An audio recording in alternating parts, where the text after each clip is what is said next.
Hər kəsə salam. Sizlərlə bu gün Python və C++ tətbiqləri ilə bağlı növbəti videodayıq. Məsələ buradadır ki, yeni il ərəfəsində CSS saytında problem setə yeni 100 dənə sual gəldi və aralığa gələn suallardan biri də mənim o ardıcıl çəkəndə belə deyək, mövcud olmayan Max Grid Construction sualıdır ki, çox da bilinən bir sualdır əslində qalanda. Və bunu da ümid edirik ki, belə deyək ki, olimpiyada hazırlaşanlar üçün bir kömək olar. Məsələ buradadır ki, sıfır vəziyyətdə izah eləməyə çalışacağam. Yəni sualın özəyi onsuz da bəllidir. Yəni siz birinci oxuyaq, ondan sonra gedərik.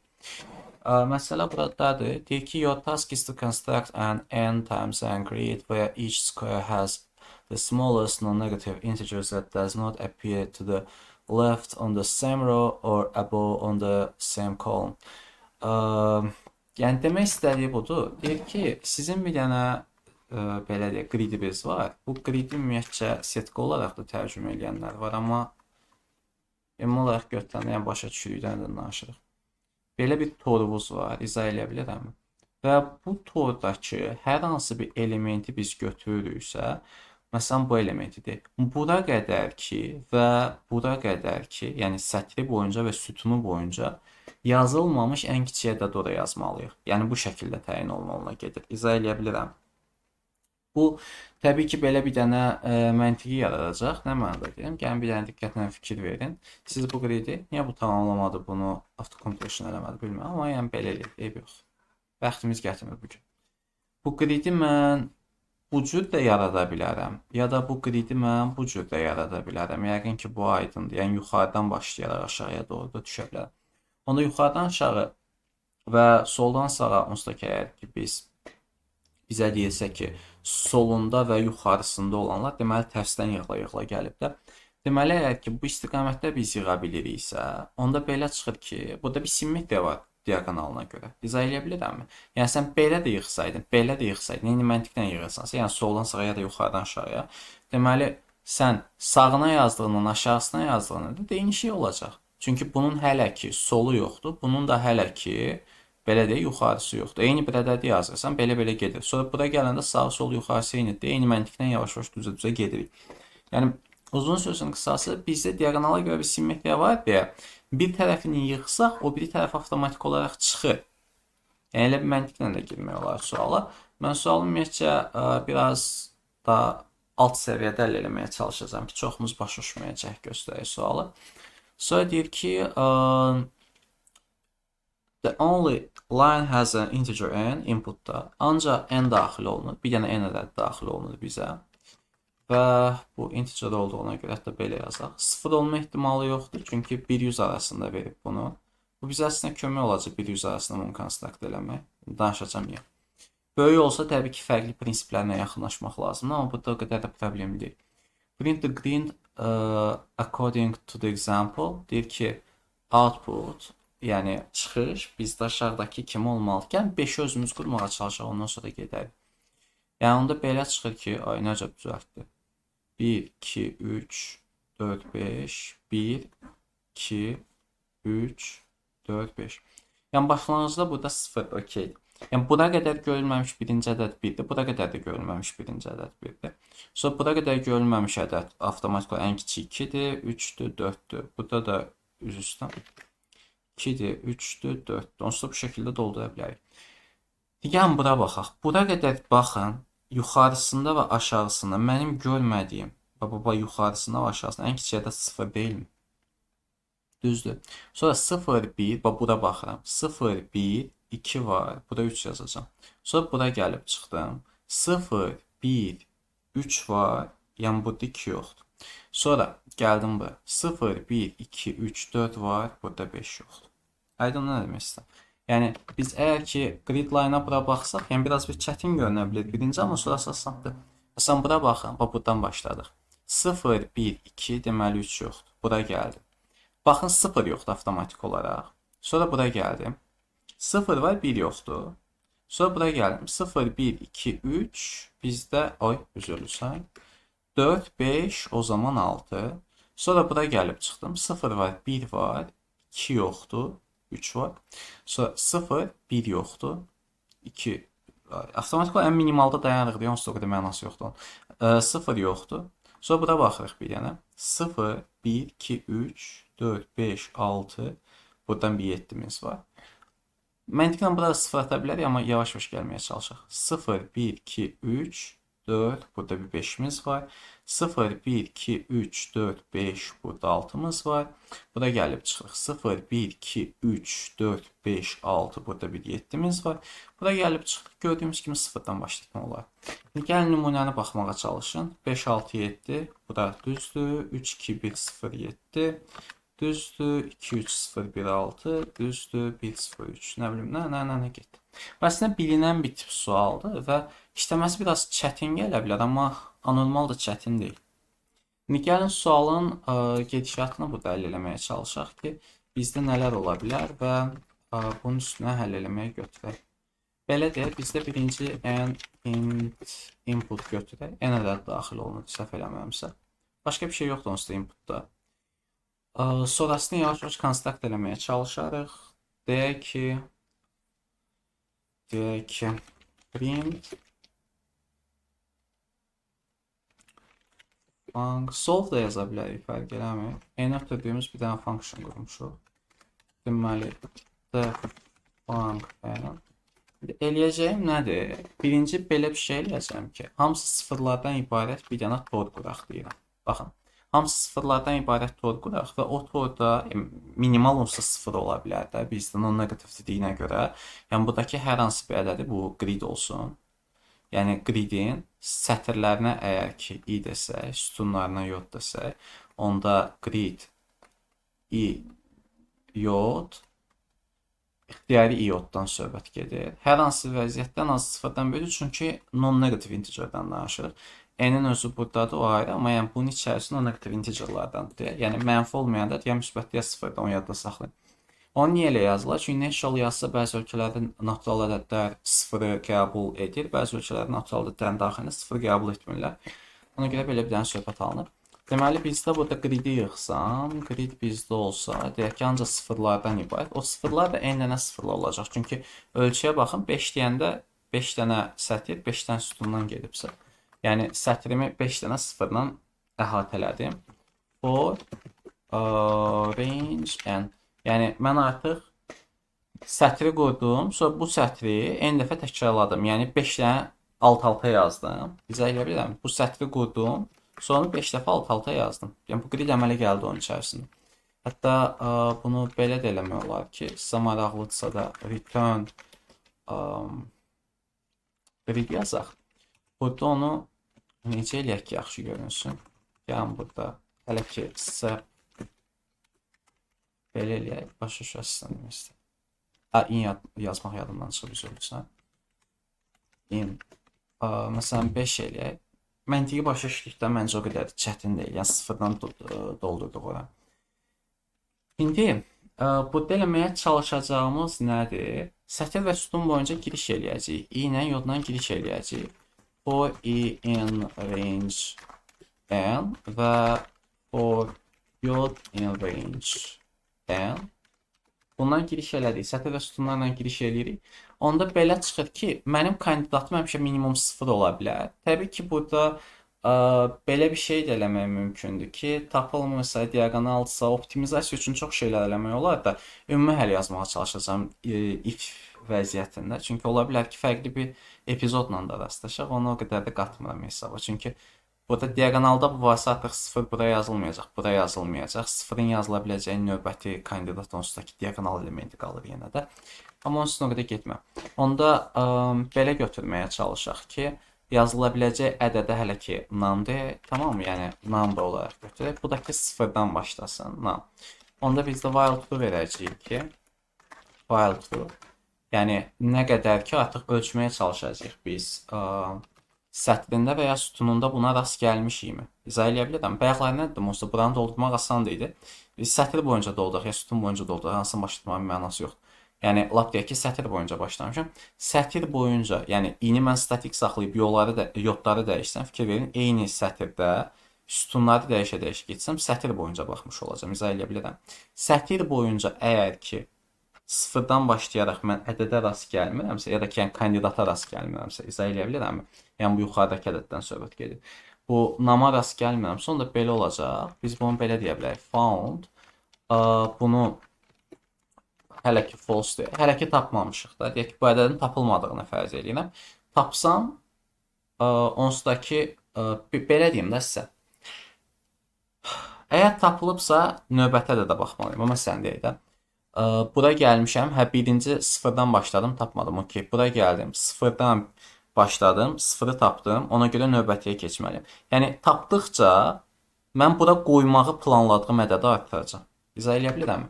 Yəni belə çıxır ki, mənim qoymağı planladığım ədəd nam artacaq. Amma hansı hallarda mən dayanmalıyam? Birinci onu tapmalıyım. Yəni mən əgər bu ədədi tapıramsa, izah eləyə bilirəmmi? Artıra gəlirəm. Tapmıramsa dayanmalıyam. Onda deyirəm ki, if not found. Yəni əgər mən tapmamışamsa, onda həmin bu baxdığım yerə, məsəl üçün baba buradan söhbət ki, iod nöqtəsinə həmin o ədədi qoymalıyam. İzah eləyə bilirəm. Grid iod bərabərdir nam. Yəni məntiq əslində asandır. Deyirəm ki, tapmamışamsa, not found deyirəm. Əgər tapmamışamsa, o zaman adı nə idi onun? Ədədi yerinə qoy və break eləyirik. Yəni bu while dövründən çıxırıq. Buradan getdik. Yəni artıq iod xanasına mən nəsə yazdım. Bütün bunlara yazılmalısa ioda nəsə yazdım. Bura qutardı. İzah eləyə bilirəm. Yəni not found. Yəni onu mən tapanda true eləyəcəm.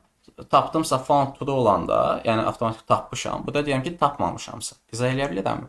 Yəni onu true eləyəcəyik, oradan gətirdik. İndi burada onda avtomatik olaraq biz nədən gedəcəyik? Yəni sətir boyunca addımlamaqdan söhbət gedirsə atıram.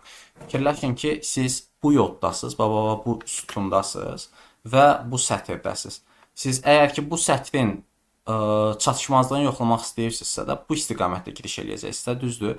Onda belə çıxır ki, sizin buradakı girişlərinizə K demiş olsaq, o K-lar hardan başlayacaq bizdə?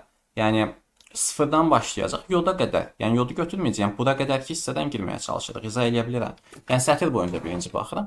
Onda olacaq for k in range. Orada əmələ gələcək bizdə yoda qədər. Yoda qədərə giriş eləyəndən sonra deyirəm ki, nə cürsə də əgər mən bunu tapıram sonra if grid, onsuz da birinci tapılmayan kandidatla işləməliyəm. Onda deyirəm if grid i k. Baxın, eni statik saxlamışam. Sətrin içindəyəm. K-ları dəyişə gedirəm. Yoda qədər. Və deyirəm, əgər ki, orada nəsə buna bərabər bir şey varsa, onda found true deyirəm buna. Found true. Yəni tapdım. Və buradan break atıram ki, yəni sətir boyunca artıq çıxıram çölə. Yəni bu sətirdən artıq çölə çıxmadı. Yəni bu ədəd bu sətirdə var. İzah eləyə bilirəm. Bu var. İndi bir şey tapırıq ki, əgər sətri mən işarələmişəmsə, bir də sütundan baxmağıma ehtiyac yoxdur. Məsəl üçün deyirəm. Sıfırdan başladım. Sıfır burada var. Bir də sütunda baxmağıma ehtiyac yoxdur axı ona. Ona görə mən burada bir dənə şey eləyəm. If, yəni burada deyəm not found. Yəni burada elədiyimiz budur. If not found. Əgər tapmayıbsa, yəni burada tapmışıq, düzdür? Məsələn, true versəz, true, not true. Gərək burada false-dan gedək ki, burada tapmayıbsa, o zaman mənim içəridə eləyəcəyim nə olacaq ki? For, indi mən C-in statik qalıb, ilərdə dəyişməni aparıram. Bu istiqamət. Deməli, bunun yuxarısındakilərə baxıramsa, axırıncı ini görəcək bir şəkildə hərəkət gedəcək. Onda deyirəm ki, buna da gəlin K deyək. In range bizdə i olsun. Yəni, neçənci sətrə qədərəm, sonra qədər gəlsin. Mən burada deyirəm ki, if grid bizdə bu dəfə olacaq k, c. Yəni C statik qalır, sütunu sabit saxlamışam, elə bu sütundadır. Bura qədər birinci sətir, ikinci sətir, üçüncü sətir, bu sətir boyunca baxa-baxa gedirəm. Eyni sütunda avtomatik yuxarıdan aşağıya baxıram. Deyirəm, əgər ki, bu nama bərabərdirsə, o zaman, yəni kodun oxunaqlığını da qorumağa çalışıram bu arada. Found, buradan true deyirəm və burada bir dənə break atıram gedir. İndi, bu break atandan sonra məncə kodun böyle bir qismi bizdə hazırdır, elə də belə problemli bir tərəfimiz qalmadı. Yəni gridin özü artıqlaması ilə var. İndi gridin özü artıqlaması ilə var. Gridin içərisini doldurmuşuq və burada return grid eləsək ki, yəni bu fikir verirsəz belə bir şey çıxacaq. Yəni 5 6 7 1 dəqiqə 3 2 1 0 7. Amma məsələ biraz da qəribələşir hiss eləyirsinizsə də. Məsələ nədədir? Biz belə deyək də, Bu ədədlərin hamısını əgər ki çap eləmək istəyiriksə, bəs çətin olur ki, bunu oradan gətirdik, fikir verin. Hələ ki əriyin içərisində qalmış. Məsələn, lap bunu 7-8 elə. Əriyin içərisindədir və bunları təkrar simulyasiyalı həyata keçirmək çətin olur. Ona görə sadəcə functionu çağırıb, mən təklifi belə gətirmək istəyirəm ki, functionu çağırıb gridin içərisindən onları raw olaraq çap eləyə bilərik. For raw in grid versək, yəni ki, burada void function məntiqindən istifadə eləsə ki, sətir-sətir çıxışı olsun. Bilməm, indi sürətə nə qədər təsir edəcək. Yəni istəyirsiniz bunu hansı olaraq götürək burada. Xəbərim yoxdur, amma yəni sürətdə yoxlaya bilərik əslində ki, neçə saniyəyə gedir. Burada bir dəyişikliklər də eləmək olar. Burada deyə bilərik ki, ansla bərabərdir. Aralarına boşluq at. Join row. Bir dəqiqə, rowdan qabaq map verməliyik. Orada bir stringə keçid eləməliyik və row verməliyik. Ki, məncə inanmıram, belə fantastik bir fərq olar. Return answer. Yəni, bunu da onda götürək, hələ ki print ataq. Bilməm, yəni ki, necə olur. Belə bir şey olacaq, arxadakı boşluqları boş verin. Ya, açığı deyirəm, ola bilər keçsin, ola bilər keçməsin. Çünki mən bu sualı gözləyəm. PyPy'da keçər. Accepted. Yəni, elə də tez deyil. CPython'da keçərmi, onu bilmirəm mən. Af, təkrar eyni şey elədim ya.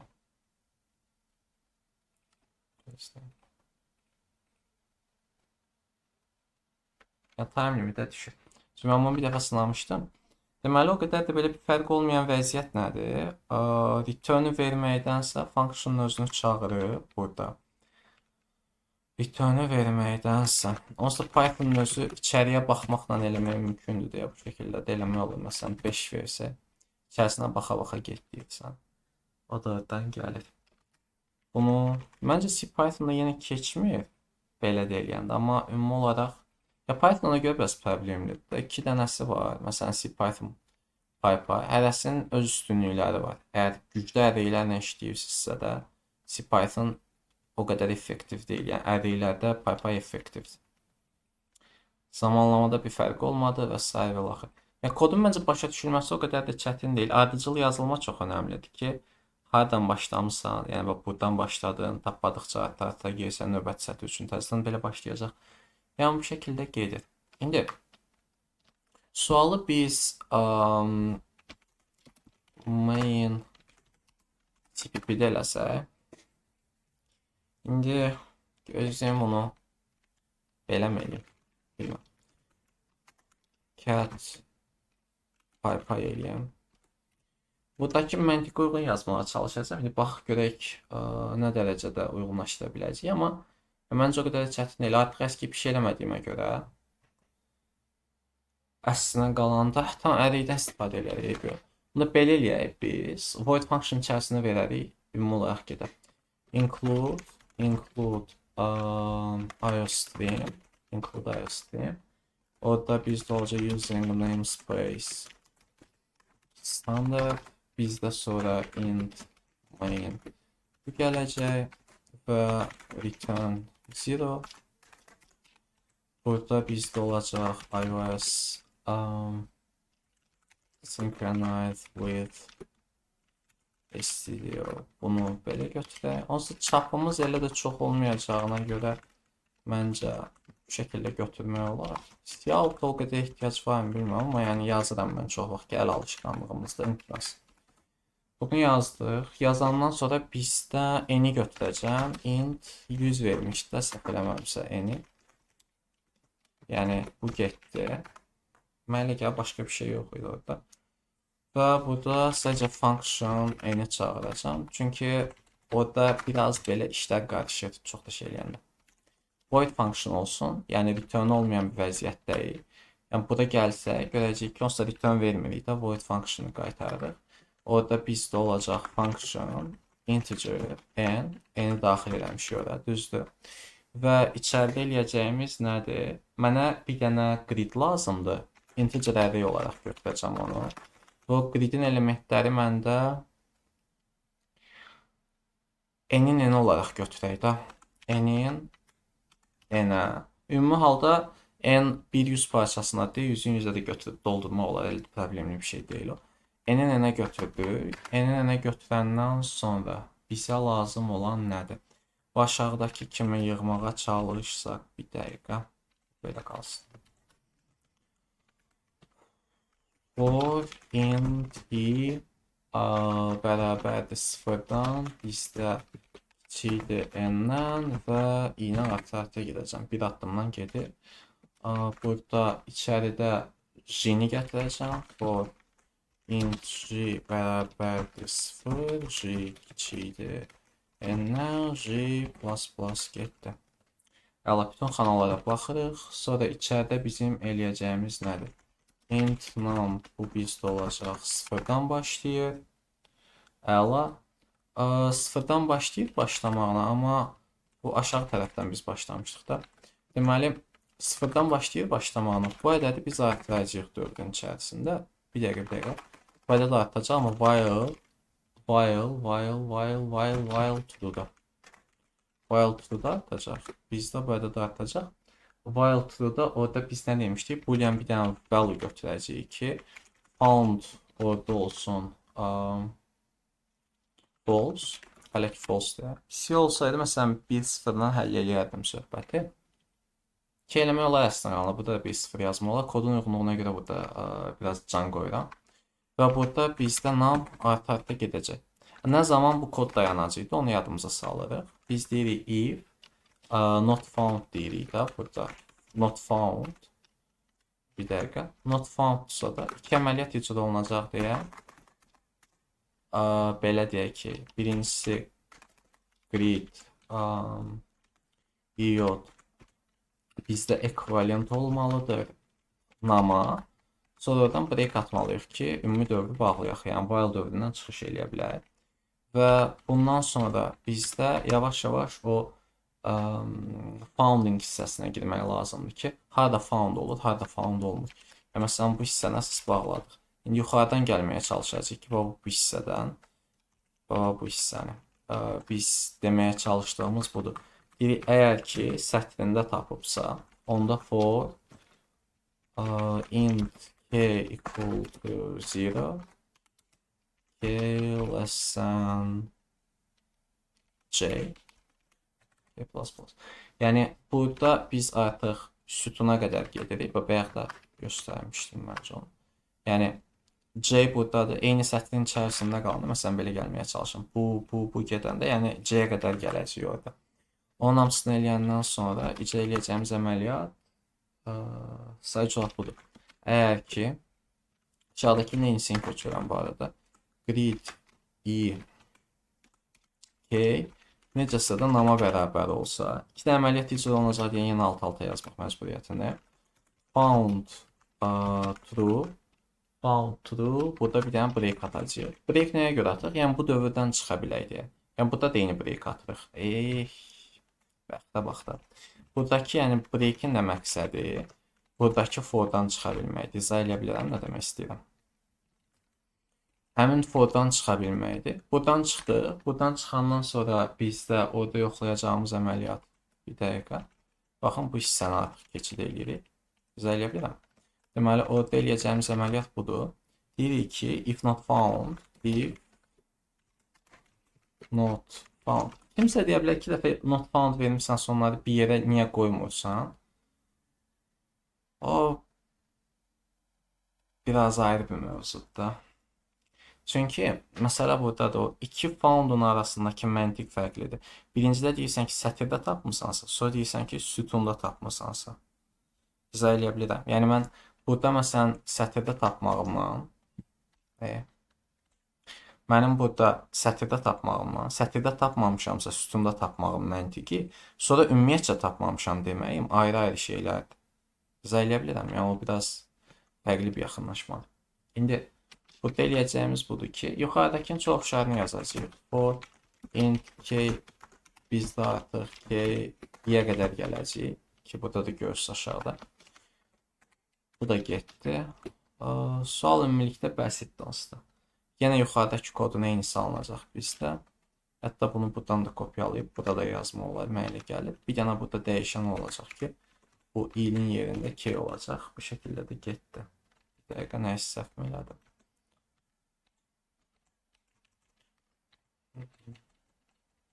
Hə.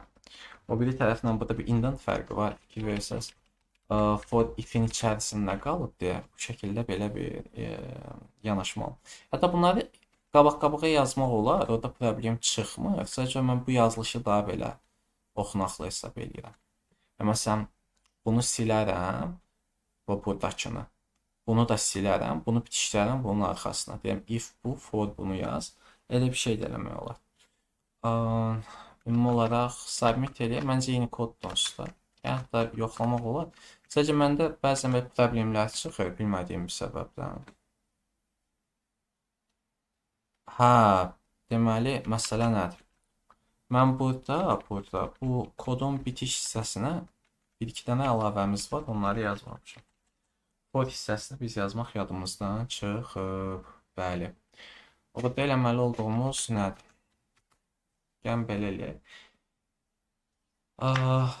Deməli, təkrar girəcəyik. Oradakı elementləri çap eləyəcəyik, çıxacaq. Onda belə olacaq. For int i bərabərdir 0-dan i kiçikdir n-dən i++. Bu getdi. For int g bərabərdir 0. Yəni, mən gridi doldurmuşam, gridi hələ çap eləməmişəm. Sətir çap eləyəcək. Birinci sətirlərdən giriş elə. Birinci sətirdən sonra bütün xanalarını hərəkət eləyəcəm sütun boyunca. G kiçikdir n-dən g++.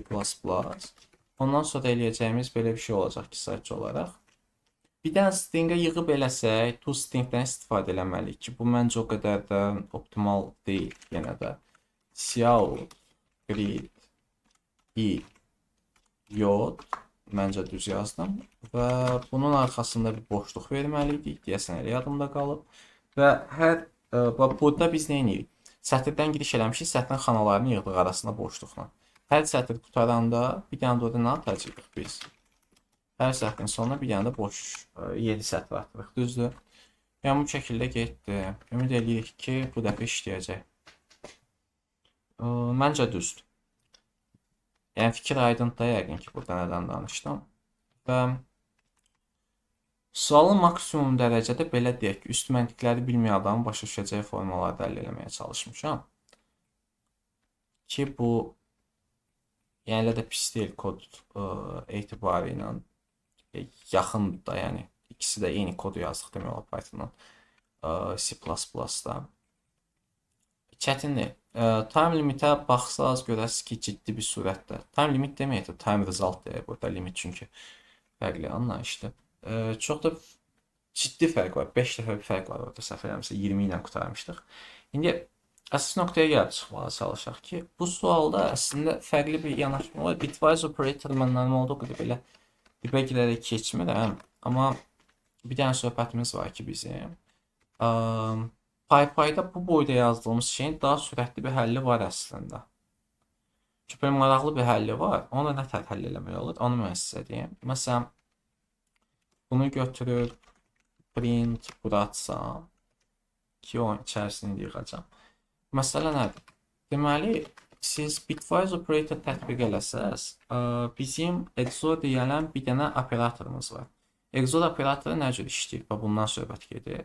Bu deyir ki, məsələn, belə götürməyə çalışın. Kimsə sizə deyir, çay yoxsa bu yoxsa operatorudur əslində. Exclusive word deməkdir. Exclusive sözü exclusive yazılır. Exclusive. Yəni, yalnızca birini. Çay yoxsa kofe desə kimsə sizə. İndi gəlin versiyalara baxaq. Deyirsiniz ki, yəni o adam gözləyir ki, bu sualı verən adam hər hansı birini seçəcəyinizi gözləyir, düzdür? İstəyirsiniz ki, nə çay istəyirəm, nə kofe istəyirəm, yəni adamın gözləntisini qarşılamırsınız. Siz deyirsiniz ki, çay da istəyirəm, kofe də istəyirəm. Adamın gözləntisini qarşılamırsınız. Çünki çay yoxsa kofe deyir sizə. Yəni ikisini birdən istəməməlisiniz. Yəni düşünün də, yəni deyirsiniz ki, ikisini birdən böyle boşuma çəkəcəm falan filan. Yəni qarşılamırsınız. İstəyirsiniz ki, çay yox, kofe olar. Kofe istəyirəm. Adamın gözləntisini qarşılayırsınız da, yəni birini vermək istəyirəm usta sizə. Deyirsiniz ki, çay istəyirəm, kofe olmasın. Yəni çay istəyirəm ya da ki, kofe istəyirəm deyirsiniz. Həm çay, həm kofe istəyirəm deyirsiniz. Artıq burada vəziyyət qarışır. Fikir versəz, bu operator Fərqli adlarda 1, eyni adlarda 0 qaytarır. İzah eləyə bilirəm nə demək istəyirəm. İndi buradakı hər hansı bir nöqtəni seçməyə çalışaq buranı. Bunun sətrinə baxın 0, 1, 2, 3. Sütununa baxın 4-dür. Yəni 3-ün 4-ünə bir dənə fikir verin. 3-ü əgər ikili say sistemində ifadə eləsəz, bu olacaq 1, 1 ikili say sistemi. 4-ü ifadə eləsəz 1, 0, 0-dır. Bu da ikili say sistemi. Bunları XOR tətbiq edəndə birinci uzunluqları bərabərləşdirilir deyə 0 atırlar bunun altına. İkilikdə də XOR tətbiq olunur. Və 7-nin qarşılığı da 1, 1, 1-dir. İndi baxın nə olacaq. Fərqlidir, fərqlidir, fərqlidir. Hər hansı birinə tətbiq edin, görəsiz eyni alınır. Çünki məsələ buradadır ki, biz burada minimalı çıxardırıq. Məsələn, 1, 1 ya da 0, 0 olsa eyniləri götürməyik. Burada da deyir ki, eyni olanları götürmək. Sətrində və ya sütunundan eyni gələn işləyə götürməliyik. Yəni, fərqli gələni götür. Yəni, biz bitwise'ın özündə, yəni, eyni gələni götürməməliyiksə də, bir dəqiqə, da buradadır. Eyni gələni götürməməliyiksə, fərqli gələni götürməliyiksə də, XOR əməliyyatına giriş həyata keçirilir. Onda biz grid əslində alıb daha sadə formada yığa bilirmişik. Orada ansiyəni götürməyə çalışaq ki, bu şəkildə olsun. Onda mənim gridimin line'larını yığacağam. For, in, range, n. Sətirdən giriş edirəm. Line'ımı götürürəm ki, line'ım mənim ümumilikdə test bunu ansa yox, gridin özünü yazaq. Grid. Burada line'ı götürəcəm ki, yəni sətrimin özündən söhbət gedir. For, in, yəni sətrim bu dəqiqə boşdur. Məsələn, burada da yapmışam, hələ ki boşdur. Bunun sütunlarına, sətirdəki sütunlara baxa-baxa içini dolduracam mən onu. İzah eləyə bilirəm. For, in, for, in üzr istəyirəm. Range bizdə olacaq n. Buradan içəriyə girəndən sonra line'ı doldurmaqdan söhbət gedir. Burada hep string işləyəcəm, orada toStringdən istifadə eləyərik. Burada bizdə əməli gələcək operator ardıcıllığı necə olacaq? In-in yoda XOR operatoru və bitdi. Bura qutardı. Qutarandan sonra deyirəm ki, gridə mənim line'ımı əlavə elə və line sonluğu kimi də bunu əlavə elə. Burada return edirəm grid. Təbii başa düşürəm, burada bitwise operatorların hamısını yaxşı öyrənməyə lazımdır və s. və axır ki, bütün sualları da çox görməyə lazımdır ki, işləyə biləsən. Məsələn, 5-ə vursa, İnsan özünə sual verir, yəni bu qədər asan yazma olsa niyə özümə əziyyət eləyim? Bəzən görə bilmirsən. Bax, görə bilməyəndə sualda artıq başını işlətmək məcburiyyətindəsən dostum. Sən başını ciddi işlətmək məcburiyyətində qalırsan. İndi gəlin, burada təzədən submit edin. Yəni, arada ciddi bir fərq var çünki. C Python'da yəqin ki keçəcək, çünki burada artıq PyPython da keçmişdi bundan əvvəlkində. C-dəki nəticəni aldıq, 0.4 almışdı C-də. Aldıq yenisini. İndi biz buradan baxaq. 0.2-yə gətirdik. Görürsünüz, yəni fikir verin. Əri ilə işləmədiyimiz müddətcə, hansısa bir listdən, siyahıdan və s. C-Python daha yaxşı işləyir, amma intensiv əri ilə işləyəndə bizdə PyPy yaxşı işləyir. Ona görə Python-a istifadə edirsinizsə də biraz bir diqqətli olmaq lazımdır ki, hansından istifadə edəcəm. Bu getdi. İndi bunun biz bu variantına baxaq ki, artıq başa düşürük, sonda string qaytarmalıdır bizə. Bu function bizə string qaytarmalıdır. Və ümumi olaraq bu hissəni məncə əslində silməyə o qədər ehtiyac var mı? Yəni bu hissə bizdə silinəcək əsas. Bura getsin. Bir dəqiqə. Bir də bu iç hissə silinəcək də. Hə. Qalan hamısı bizdə statiki qalacaq. Grid hissəsi bizdə. Gridim mənim olacaq. Yəqin ki, orada bir string götürəcəm. String. Və içi boş götürəcəm də bu stringi. Düzdür. Və stringin içini boş götürürəm. Sonra burada bu bunundur, bu bunundur, bu bunundur. Budakı cout, bu da bunun. Bir dəqiqə təzən o vəziyyəti bir yana qaytarım. Çox üzülürsən. Yəni, məsələ kodu yazmaq deyil, birə-bir eyni kodu yazmağa çalışam. Bir şey, bu def function hissəsindən etibarən hamısı eyni gəldi. Okey. String, onda gridimi götürdüm. For in, əla. Bunun içərisinə girəndən sonra məndə orada lazımdır bir dənə string line. String line, bu da ekvivalent olsun. Oy. Buna ekvivalent elədim. Ekvivalent eləyəndən sonra buradadır. Line-ın içərisində mən dolduranda.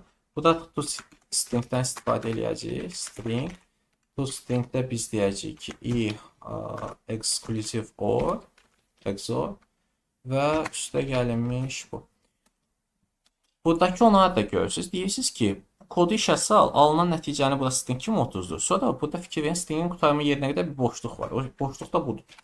Line qutardı. Line qutarandan sonra biz bunu grid əlavə edirik. Grid line. Oxunuşu da qəşəng hiss edirsiniz. Grid line əlavə edirsiniz. Grid line əlavə elədiniz. Və return verirsiniz. Orada da bir dənə grid. Bu getdi. Burada 5 vursaq belə bir şey alınır. Məncə düzdür. Fikir verirsiniz, yenə deyirəm, bir simmetriya var burada. Onsuz da ki, ini yodla, burada daha qəşəng görünür. Birindən belə baxanda. Əslən lobini optimallaşdıra bilərdiniz, nə mənada deyirəm. Fikirləşin ki, gəldiniz bura. Bura əgər ki, o biri 2 sıfırdırsa da şeydir. Adı neydi onun? Siz deyin. Diagonal elementi deyilsin. Sıfırdırsa da götürüb bununla əvəzlə. Məsələn, gəldim bura, bunu tapmışamsa, bunu avtomatik tapmışam. Bir də buranı tapandan sonra hesablamağa əslində ehtiyacım yoxdur. Yəni, mən sadəcə buraları tapa-tapa gedib, onu istəyir tapışığı kimi götürə bilərsiniz sözünüzdə. Simmetriya var orada. Yəni, bunu tapmışamsa da bu tərəfi onu köçürə bilirəm. Əldə çətin bir şey deyil. Məsələn, iodu tapmışsınız və fikir verirsiniz, əgər bu diagonal elementi ilə gedəcəksinizsə də, sizin i-viz həmişə yodunuzdan kiçik qalmalıdır. Məsələn, fikir verin, buradakı hər hansı bir nöqtəni götürün, 0-ın 1-ədir, bu 1-in 2-ədir, 3-ə 4-ə gedəcək. Yəni, i əgər ki, yoddan kiçikdirsə də, avtomatik olaraq bura göndəririk. İnin yoddan kiçik olma vəziyyətlərinə görə də göndərə bilərik və orada çek eləyə bilərik ki, başdan girişdə çek eləyə bilərik ki, əgər ki, element sıfırdan fərqlidirsə, o zaman onu at getsin və ya sıfırdan fərqlidirsə və yaxud diagonaldadırsa, o zaman onsuz da bu tərəflərə biz girməyəcəyik, bu tərəfləri sürətli bir şəkildə keçəcəyik, qalan bir dənə buranı yığacağıq. Ya da belə də eləmək olar ki, isi yodundan böyükdürsə, ya da böyük bərabərdirsə, çünki diagonalda böyük bərabərdir vəziyyət var. Böyük bərabərdirsə sadəcə olaraq ora baxmayacağıq. Bunları yığacağıq, onları o tərəfə atacağıq. Onu özünüz də üstün işləyə bilərsiniz. Məsələn, bunu gətirib buradan submit eləsək. Mənim yəni nə dərəcədə başa düşdünüz, amma yəni ən azından izah eləməyə çalışdım. Yəni burada belə bir vəziyyətdə gedirəm. Bu standart bir koddur. Yəni bunu aşağıdan göstərim sizə. Bax məsələn, gözləyin. Bu bayaq dediyim vəziyyət nədir? Əla. All this change burada. While true gəlib bizdə. Biz nə zaman bura giriş eləyəcəyik? Yəni birinci onu dərk eləməyə çalışaq. Ondan sonra gedərik. Biz deyəcəyik ki, if bu bundan kiçikdirsə, baxın, buranı bir dənə bağışlayın. Buranı bir dənə bu tərəfə ataq. Burada deyək if. Baxın, bir dəqiqə. Bax, burada fikir verin. Yəni, i əgər ki, yoddan kiçikdirsə, yəni burada.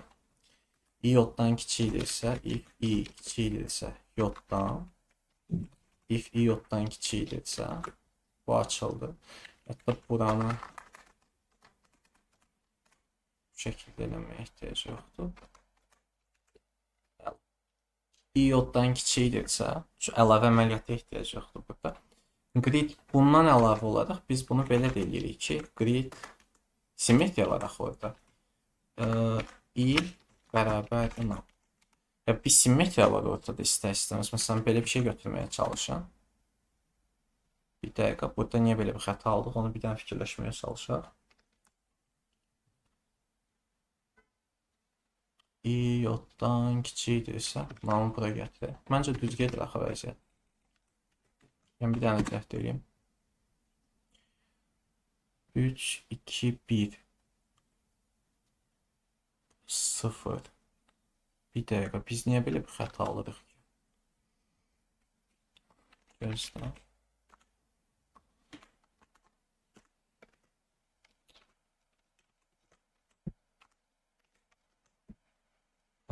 Bir dəqiqə, bir dəqiqə, bir dəqiqə.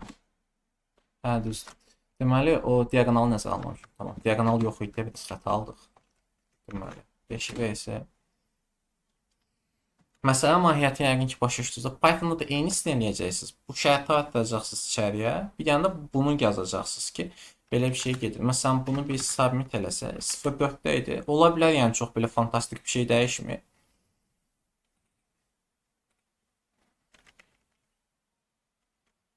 Sıfır 2-yə düşür. Çünki biz belə deyək də, əvvəl iki tərəf üçün işləyirdik. Həm bu tərəf üçün işləyirdik, həm yuxarı üçün. Aləmi qatdım bir-birinə. Məsələn, vida izah edim. Əvvəl biz iki tərəf üçün işləyirdik. İndi sadəcə buranı işləyib bura göndəririk. Hətta bunun bir damcı da optimallaşdırılmış variantını yaza bilərsiniz. Siz əgər ki, belə çox maraqlıdırsa da.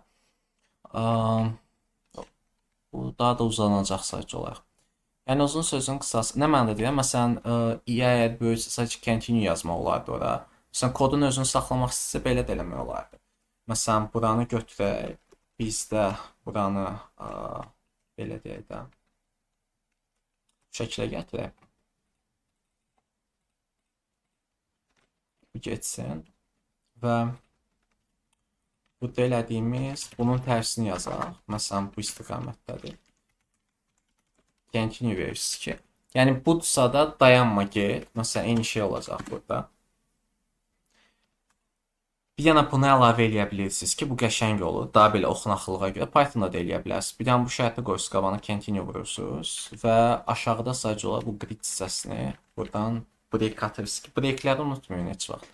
Və break atırsınız gedir. Nə mənada deyirdim, biraz da optimallaşdırma olardı.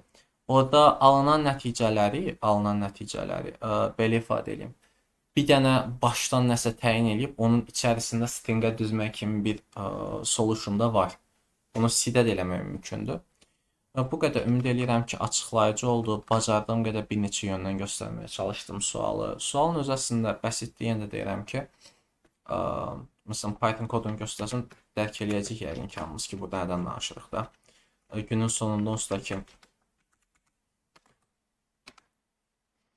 günün sonunda bunu görərsən, görməzsən. Yəni, olimpiyada əgər hazırlaşırsınızsa da, özünüzdə hər zaman o backup plan deyirlər də, ikinci plan olmalıdır ki, ən az oradan xal götürə biləsiniz. Sağ olun, salamat qalın, uğurlar olsun hər kəsə.